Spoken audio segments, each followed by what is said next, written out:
Hi everybody, Matt here, Simply Strength. Today's topic, I wanted to talk about the benefits and advantages of living alone and why it's essential for development and progression, and really why at some stage in your life you should live on your own just to gain these benefits. Firstly, I think that it teaches you to be self-sufficient and responsible. I mean, growing up, my siblings and I were pretty well looked after in terms of household chores and this and that, and despite having to do the washing up once in a while, we were never really forced to do much. And I think it's a good thing in a way, but I mean, it didn't necessarily hamper things later down the line. My mum was very laid back during this time and didn't see any point in making a big deal about it, whereas Dad, on the other hand, used to fly off the wall once in a while and get pissed off when she didn't back him up. He always used to stress that when we got older, we wouldn't be able to look after ourselves and our house would be a shithole and this and that. This tirade would usually be launched after we left the table to go play Xbox, with him shouting up the stairs, "These plates don't wash themselves," or something of that nature. I used to want to live on my own just to stop the hassle.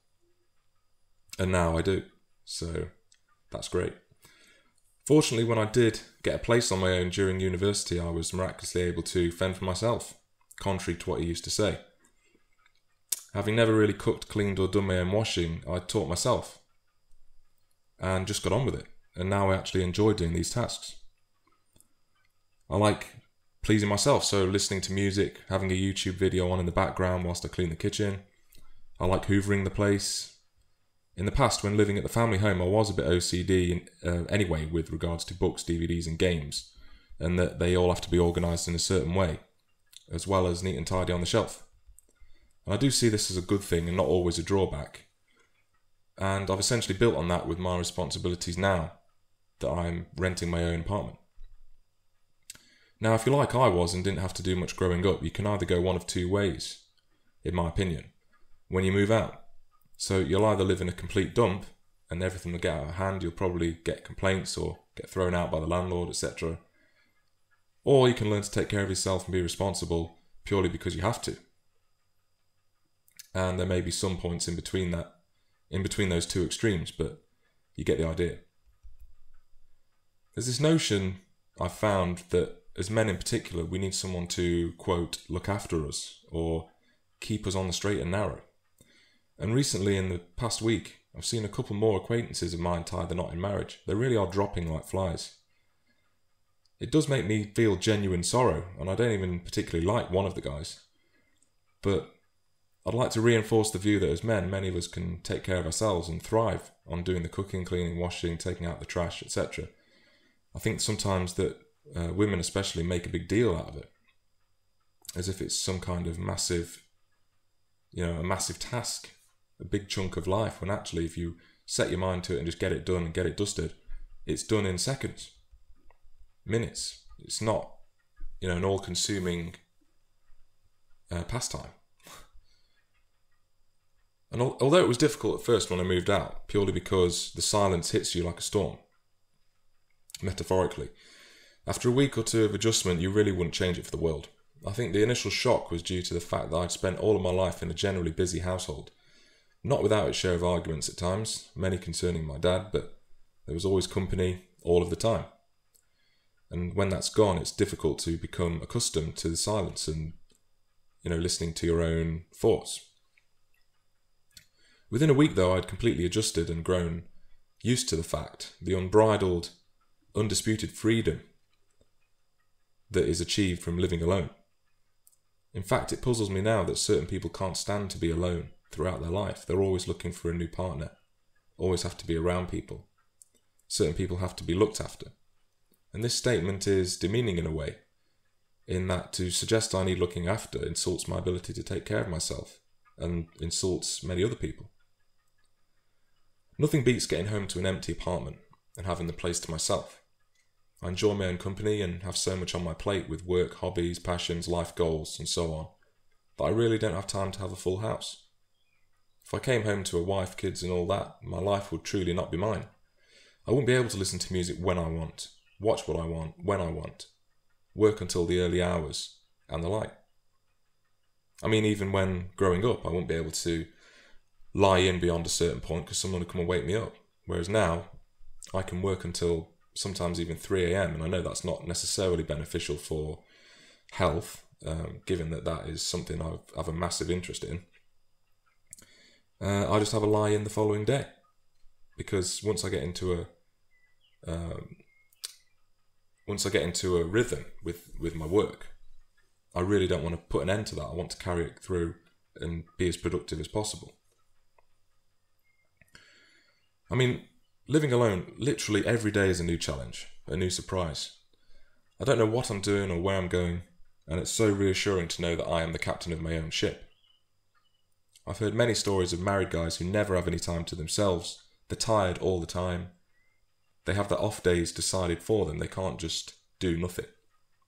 And everything is planned out, usually by their wife or the children. Now, as a supporter of self-determination and libertarianism, I aspire as much as possible to be in charge of my own destiny, free from being told what to do and free from interference. You need to truly be aware of people, sometimes women, moving into your place by the back door. As soon as the toothbrush gets left in the bathroom, you could be too late.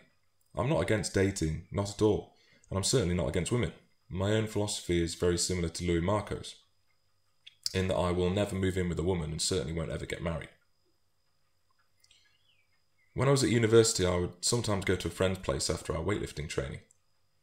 He lived in a large house with 5 other students who each had their own bedroom that was their main place of domicile, and they all had a shared kitchen, a shared living room. All of them were younger than me by about 5 years, and the difference in maturity was astounding. So I was about 24, and they were probably about 18 to 21. I walked into the living room the first time and was astounded at how much of a shithole the place was. I didn't even want to look in the fridge. If you're going to live with roommates, flatmates, house share, whatever, do screen people carefully and make sure you don't get losers, wasters, or people that generally have no self-respect. It really is ideal to live alone if you can. For example, I did stay over one night and there was a spare room, so sleeping in there, and this guy was playing Borderlands 2 with like a surround sound system, very loud, and I was that tired I just couldn't be bothered to make a big deal out of it, but it was very, very loud, and I like Borderlands, it's a good game, but when you've got a job or you're studying hard, you need quiet, you need peace and quiet, you need to be able to focus when you are awake. So that was an issue, and that's something that you would encounter if living in a house share, under a house share, or with the roommate, etc. These are issues that you might have to take into account. Also, living alone, I really don't miss the nagging. People asking, why is this there? Why is that on the table? What's this doing on the floor? Or, I mean, there's nothing on the floor now, but because I'm, responsible. But it does annoy you when people have to question you. And living on your own, no one ever questions you. The fact that being alone and loneliness, they are really two different, completely different things. And that needs to be highlighted. You can absolutely suit yourself. So tomorrow, let's say, if I want to go off to a completely new town and have a walk around, check it out, go shopping for books, get a few DVDs, if I want to buy a new 50-inch TV, I can do that. That's completely my prerogative. I don't need to okay it. I mean, all the time I hear about guys that I know are married and that they have to okay purchases with their wife, and who made that up? Why do you have to do that? Why do you have to okay spending your money that you bust your ass to earn?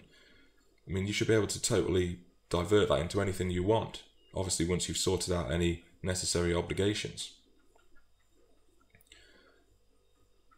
No one actually, you can cook whatever you want. So if I feel like eating maybe some junk food, maybe once a month or something like that, I can do that, and that's entirely up to me. I cook what I want, when I want, and I enjoy the process of cooking. And I had no idea about how to cook anything. I think one time I tried making a meal for the whole family when we were growing up. I might have been about 15 at the time. And I got 1 or 2 complaints from my dad about it, saying that the curry was wrong. I made like a chicken curry with vegetables and this and that. And I remember him distinctly saying that it wasn't hot enough, and it's like, well, yeah, but there are other people at the dinner table who maybe don't like red hot curries. I mean, I do like a good curry from time to time, but I was trying to cater for all of the customers, so to speak. So in the end, I just didn't do that again. But now I just enjoy cooking for me, and that's great. I can just eat whatever I want, and no one complains. I can watch sports all day for all I care. I am going to do another video on television and why I don't watch television. Whatever TV I do watch is YouTube, if you could call it that. But I can, have I'm a big cricket fan, so I can have that on in the background while I'm working, and that just suits me fine. I love my sport, and I know a lot of you out there do as well. So again, no one's going to be there to complain, say, why do we have to watch this, why do we do that? And that's just fantastic. I can see my friends whenever I want. So I have a group of close friends that I see once a week. We alternate between them coming over to my apartment and me going to their house, and we have like a film night every week, and that's fantastic. And both of them, one of them does have a partner, but they have a very sort of laid back relationship, and the other has a girlfriend that lives with him. And in general, she's absolutely great, but they don't have the freedom that I have, and it's a shame, because once you've known this kind of freedom, you don't want to see it be eroded. So I've got this priceless freedom and liberty, and crucially, the wrong kind of woman could completely destroy it. This whole concept about getting a woman, which this gynocentric view that getting your soulmate completes your life, and it insinuates really that you are broken. You're born broken, you're incomplete as a person before getting married and living with someone and having children, and all of this it sounds pretty juvenile to me, and it's dangerous, because it can erode against your freedom, your liberty, and ultimate happiness, because a lot of people who are married aren't happy, and the divorce statistics affirm that. All of the time is mine when living alone. Every day is a mission, so I don't know what I'm doing from week to week. I get up, draw up a plan, sometimes draw up a plan of what I'm going to do that day. So for today, for example, I've made a plan of do this video, get some reading done, make some notes, start writing up some articles, do some of my more sort of mainstream type work. And that's just priceless. I'm my own boss, so to speak. I'd like to end by talking about the fact that, again, just going on about the loneliness thing. People jump down your throat about, oh, you'll be lonely forever, you'll be lonely for the rest of your life, and unhappy and sad, and I've had this sort of shaming a couple of times from certain people, and it does make you want to vomit. I'd like to ask them to listen carefully. Everybody dies. Everyone faces death alone. And I don't care how many people you know, how many awesome friends you have. We all have fantastic friends and acquaintances, and some people have good families, some people have bad families, etc. But we all face death alone. And I taught myself this mindset quite a long time ago, and it's something that you just have to deal with. We're here for the here and now. And yes, of course, I do enjoy good company, and I really do treasure my friendships and family. But not every waking second of every day, and it would be the same with a relationship. There's friends that I've spoken about before in videos that have to spend every waking second with their spouse or their girlfriend, and I just think that would be absolutely suffocating. And I just think that by living alone, even for a time, you get to sample that freedom, and you sort of, you see the grass on the other side, and you trample around on it for a bit. And then if you want to go back to the other side of the fence, you can. If not, then you can stay and do as I'm doing now, and as a lot of you guys out there are. So, as always, I hope you found these more free-form thoughts useful and informative. I'd love to hear your own experiences of your lone wolf type lifestyles. And I'd like to thank you for listening, and until next time, do take care.